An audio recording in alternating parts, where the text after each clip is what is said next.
സാധനങ്ങളെല്ലാം കട്ടുകൊണ്ടുപോയി. കുറയ്ക്കാതെ കാര്യം എന്താന്ന് പറ. എടോ, കേടിയാണെങ്കിൽ തന്റെ ഇടം. ഇവളുടെ വീതം ചോദിച്ചെന്ന പക നിന്റെ ഉള്ളിൽ കിടന്ന് പുകഞ്ഞു അല്ലടാ. നേർക്ക് നേരെ വന്ന് എന്റെ മുഖത്ത് നോക്കി ചോദിക്കുന്നതിന് പകരം ചില പേട്ട് കള്ളന്മാരെ പോലെ എന്റെ വർഷാപ്പം കത്തിച്ച് കുറെ സാധനങ്ങൾ കെട്ടോണ്ട് പോയാൽ ഞാൻ ഒന്ന് അറിയുന്നു വിചാരിച്ചോ? പെങ്ങളാണ് പൊന്നാണ് എന്നൊക്കെ പഞ്ചാര വാക്ക് പറഞ്ഞ് നടന്നിട്ട് ദാഹവും വീട് വന്നപ്പോ പത്ത് പൊക്കി. ഇന്ന് വരെ എന്റെ കെട്ടിയോൻ നിങ്ങളുടെ അടുത്ത് വഴക്കിന് വന്നിട്ടുണ്ടോ? ആകെ കൂടെ ചോദിച്ചത് എന്റെ അച്ഛൻ ഉണ്ടാക്കി വെച്ച സ്വത്തിന്റെ ന്യായമായിട്ടുള്ള ഒരു ഭാഗ. അതിനെ തീ വെച്ചതുണ്ടല്ലോ മരിച്ചുപോയ എന്റെ അച്ഛന്റെ ശവത്തെ കുത്തുന്നത് പോലെ. സ്വന്തം പെങ്ങളോട് ഗുണ്ടാപ്പണി കാണിക്കുന്നത് വലിയ മിടുക്കൊന്നുമല്ല. വർഷോപ്പിന് തീ വെച്ചത് ഞാനാരാ പറഞ്ഞത്? ആരോ ആയിക്കോട്ടെ, നിങ്ങളോട് ചോദിച്ചില്ല. ആരാ പറഞ്ഞത്? ആരാ പറഞ്ഞത്? അണലി, അണലി തോമ. എവിടെ കട്ടെടുത്ത സാധനങ്ങൾ? എനിക്കറിയാൻ മേല.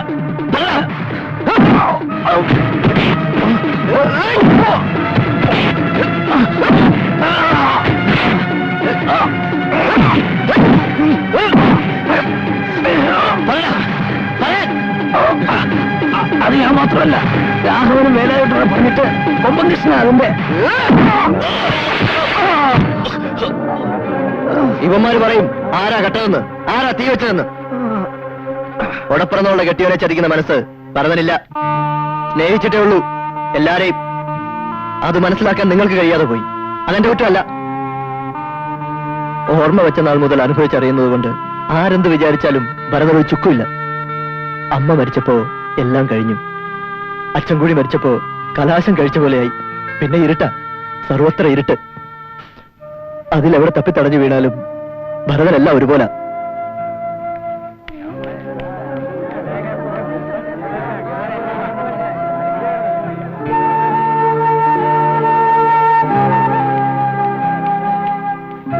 എനിക്കാരുടെയും വീട് വേണ്ട. അതുകൊണ്ട് ഇവളുടെ ജീവിതം തകരുകയും വേണ്ട. ഇവളുടെ പേരിൽ ഞാൻ എഴുതി വെച്ച ഇഷ്ടദാനം ചെല്ല്. എന്നിട്ട് എല്ലാവരും കൂടെ സുഖമായിട്ട് ജീവിക്കുക. ഒന്ന് നിക്കോ.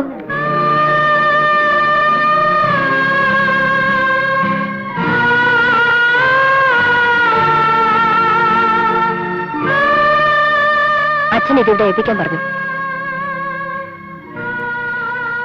എന്റെ അച്ഛന്റെ ജീവന് 1.5 ലക്ഷമല്ല വില.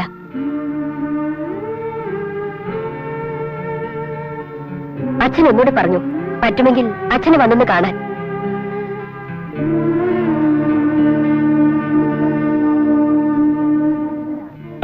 ദേവി എല്ലാം വന്ന് എന്നോട് പറഞ്ഞു.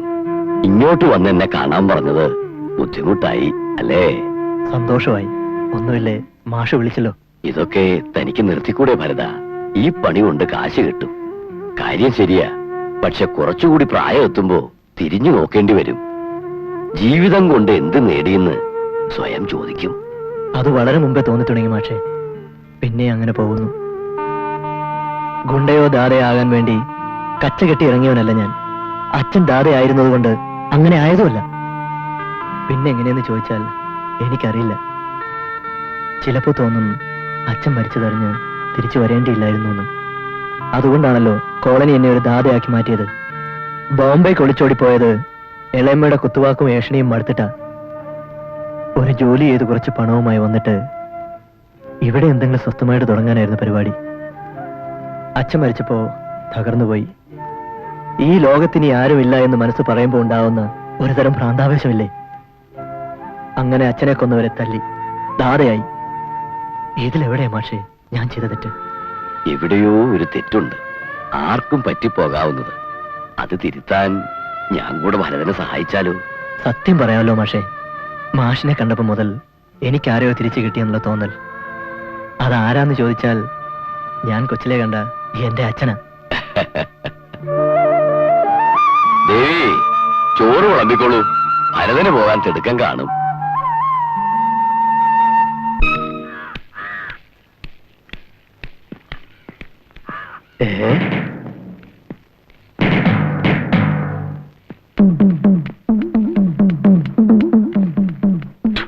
എന്തുവാടാ ഒരു ചവിട്ട് നാടകം?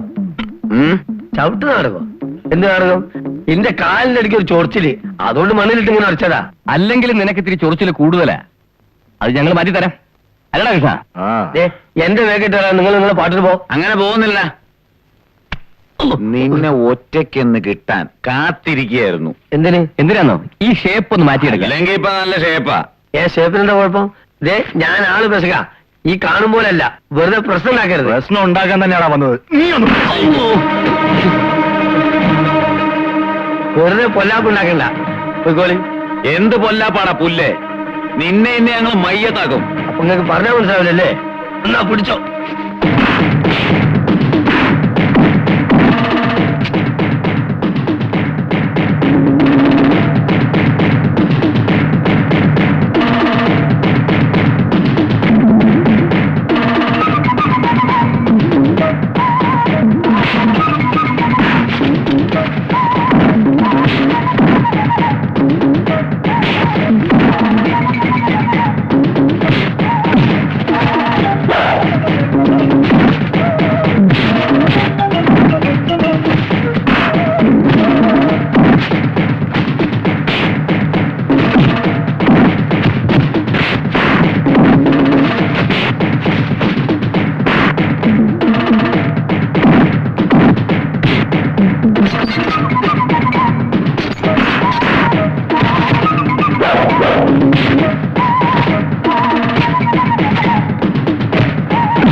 അല്ല അല്ലോ, ഇത് കിനാവായിരുന്നല്ലേ?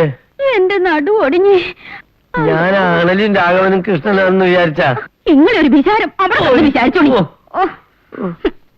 മനുഷ്യനെ ഉറങ്ങാൻ സമ്മതിക്കില്ല. എലിന്റെ അത്രേ ഉള്ളൂ. ശരി,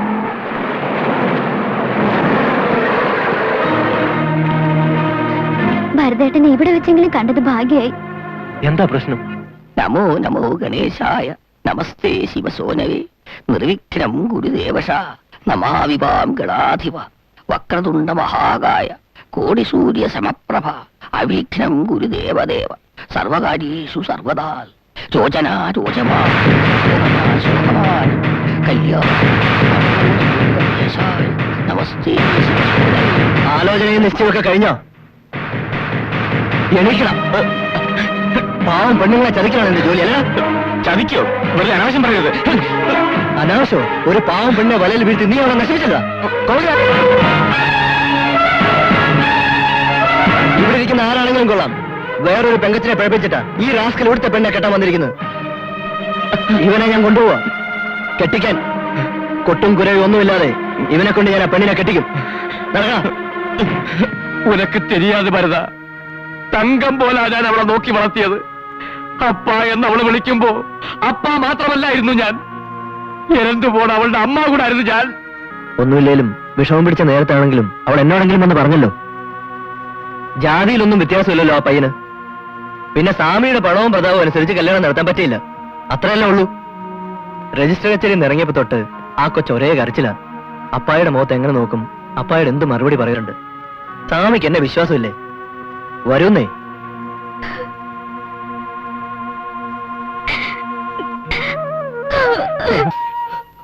ഭരതൻ ചെയ്തത് ഗുണ്ടായുസമോ റൗഡിത്തരമോ ഒന്നുമല്ല, ഒരു കാരുണ്യ പ്രവൃത്തിയാ. ആ കുട്ടിയുടെ ജീവൻ രക്ഷിച്ചു, അത്ര തന്നെ. കാര്യം ശരിയാ മാഷേ, പക്ഷേ ഇപ്പൊ എനിക്കൊരു പേടി. ഉള്ളിൽ പകവെച്ചോണ്ട് ആ കൊച്ചിനെ അവൻ പീഡിപ്പിക്കുമെന്ന്. കേട്ടിടത്തോളം അത്രയ്ക്ക് ധീരനൊന്നും അല്ല ആ പയ്യൻ. പിന്നെ ഭരതൻ ഇടയ്ക്കിടയ്ക്ക് അവനെ ഒന്ന് മുഖം കാണിച്ചാൽ മതി. ചായ.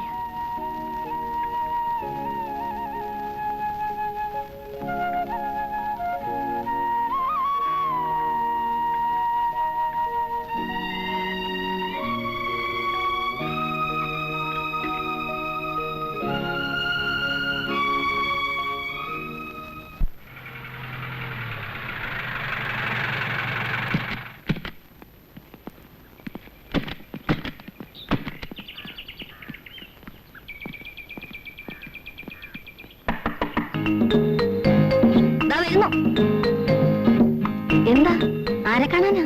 ആശാനുണ്ടോ? ആശാനെന്ന് വെച്ചാ ഈ കിടക്കണത് ഒരു ആശാനാ. അയ്യോ, ഇതല്ല ഭരതൻ ആശാൻ. ആ, അങ്ങനെ തെളിച്ചു പറ. ഇപ്പൊ വിളിക്കാം. ഭരതേട്ടാ.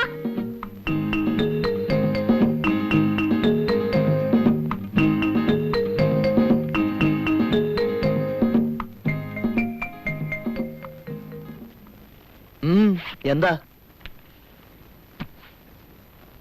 ഒരു ചെറിയ പണിയുണ്ട് ആശാനെ. നോട്ട് ഇരട്ടിപ്പെന്ന് പറഞ്ഞ് ഒരാൾ ഞങ്ങളെ പറ്റിച്ചു. ആശാൻ ഞങ്ങളെ കൂടെ ഉടനെ വരണം. എവിടെ പുള്ളി? എവിടെ ആയാലെന്താ? ഭരതൻ ആ പണി നിർത്തി. കാശ് മേടിച്ച് തല്ലുന്ന പണി ഭരതൻ ഇനി എടുക്കില്ല. നിങ്ങളോട് കേൾക്കാനാ പറയുന്നത്. കാശ് എടുത്തോണ്ട് വെക്കോ, വെക്കോളാൻ. അവസരം കാത്തിരിക്കുന്ന വേറൊരുത്തനുണ്ട് ഈ കോളനിയില്, രാഘവൻ. അവനോട് പറഞ്ഞേര് ഭരതൻ അരപ്പട്ട അഴിച്ചെറിഞ്ഞു കൊണ്ടുപോ.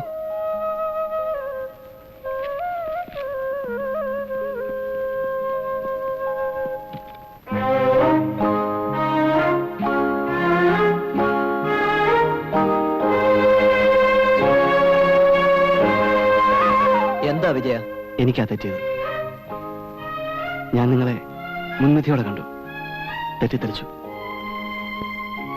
ഭരതനെ പറ്റി എല്ലാം അറിഞ്ഞ എപ്പോഴാ? ഇതിന്റെ ആവശ്യമില്ല. ആ വീട് ഭരതന്റെ കൂടാ. അവിടെ താമസിക്കണം, ഒരുമിച്ച് ഒരു കുടുംബം പോലെ. ഇവിടെ 5-6 മാസം കഴിഞ്ഞ് കുറച്ചു ദിവസം അവിടെ താമസിക്കണമല്ലോ. ഇപ്പൊ പോയവരോട് ഭരതേട്ടൻ പറയണ കേട്ടു, എല്ലാം നിർത്തിന്ന്.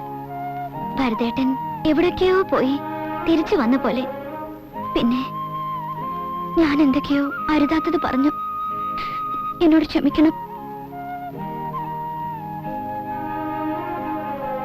വിജയ, എപ്പോഴും തന്നെ ഞാൻ ഇവളുടെ ഭർത്താവായി കാണാൻ ശ്രമിച്ചത്. പക്ഷേ താൻ എന്നെ ഒരു ഗുണ്ടയായി കണ്ടു. മുഴുവനും തന്റെ തെറ്റല്ല, പിന്നെ ഓരോരോ വിധിയല്ലേ മുടക്കാൻ പറ്റുമോ? ചേട്ടാ,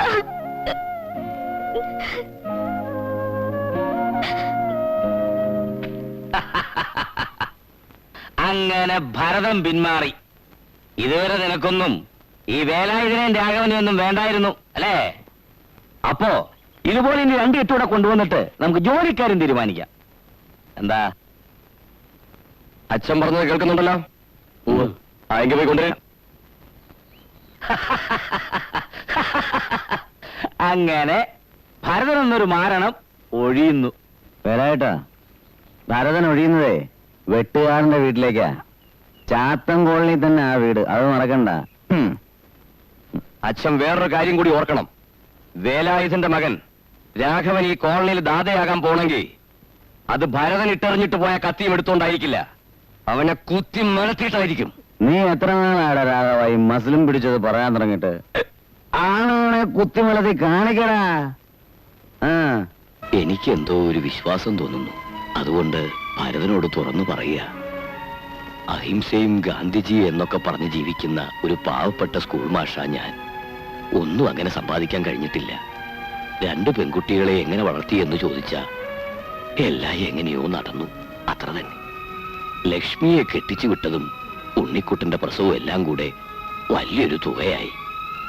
പിന്നെ ആ ബസ് അപകടം, അതിലാ എന്റെ മൂത്ത മോളും ഭർത്താവും നഷ്ടപ്പെട്ടത്. മനസ്സ് പിടഞ്ഞത് അപ്പോഴാ.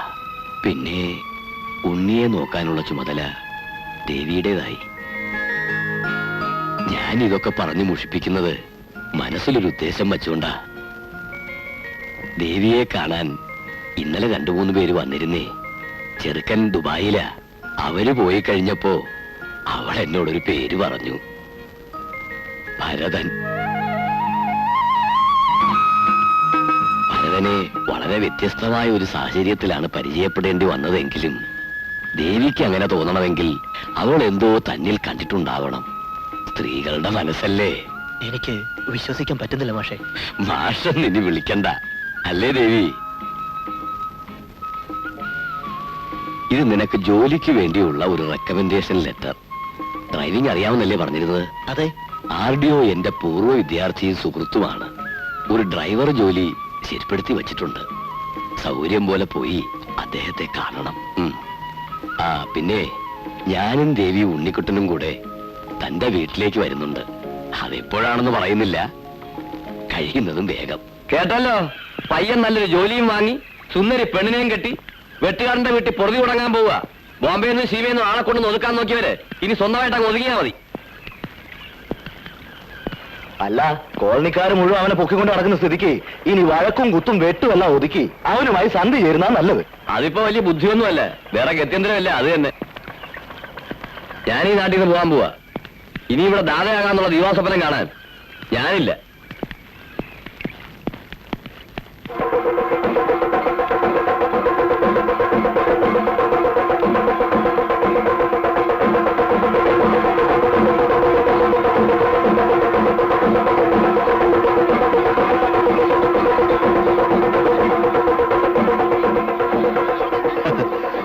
ഇനി അമ്മയ്ക്ക് ഇതുപോലെ താമസിക്കാൻ ഒരാളെ കൈപിടിച്ച് കയറ്റേണ്ടി വരും.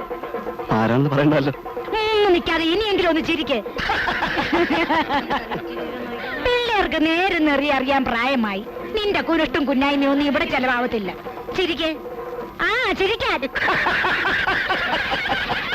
അയ്യോ ചേച്ചി, നമ്മൾ തമ്മിലുള്ള വഴക്കൊക്കെ ഇങ്ങ് മറന്നേക്കണം. പിന്നെ ഞാനും ഭരതേട്ടനെ പോലെ കെട്ടാൻ പോവാ. നീ കെട്ടാൻ തോന്നുന്നു? ആരാള്? ആള് ഭരതേട്ടൻ പറഞ്ഞ ആള് തന്നെ. അതായിക്കോട്ടെ, എന്റെ തങ്കമ്മ ചോദിച്ചത് അതാരാന്നാ? ചതിച്ചോ?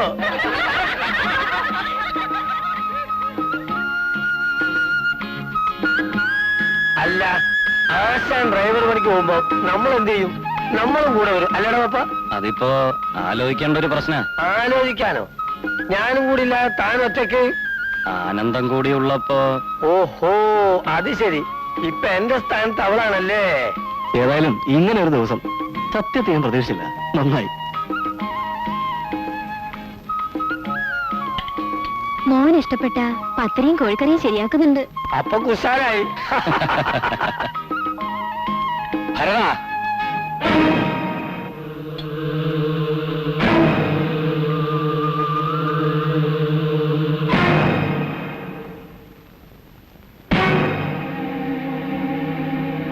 നമുക്ക് അല്പം സംസാരിക്കാനുണ്ട്.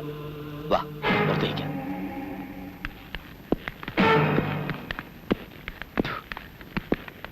വിവരങ്ങളെല്ലാം അറിഞ്ഞുകൊണ്ട് തന്നെ ഇങ്ങോട്ട് വന്നേ. ജോലിക്ക് പോണമെന്നും കല്യാണം കഴിക്കാൻ പോണമെന്നും ഒക്കെ. അപ്പോ ഞങ്ങൾ ഇവിടെയൊക്കെ തന്നെ ഉണ്ടാവുമെങ്കിലും നമ്മൾ തമ്മിൽ ഇനി ശത്രുത വേണ്ട. വെട്ടുകാരനുള്ളപ്പം മുതലുള്ള പിണക്ക അത് നമുക്ക് ഇന്നോടെ മാറ്റാം. അങ്ങോട്ടും ഇങ്ങോട്ടും ആവശ്യത്തിന് സഹകരിച്ചു പോയാൽ കോളനിക്കാ ഗുണം. അതിന് എനിക്ക് എതിർപ്പൊന്നുമില്ല, സന്തോഷമേ ഉള്ളൂ. അതുകൊണ്ട് കൈകൊടുത്ത് സ്നേഹത്തോടെ കഴിയാൻ വേണ്ടിയാ ഇപ്പൊ വന്നേ. ഈ കോളനിയിൽ ഇങ്ങനെ ഒന്ന് ആദ്യ അതൊന്നും ആഘോഷിക്കാതെ പറ്റുകയില്ല. അതെ അതെ, ആഘോഷിക്കണം.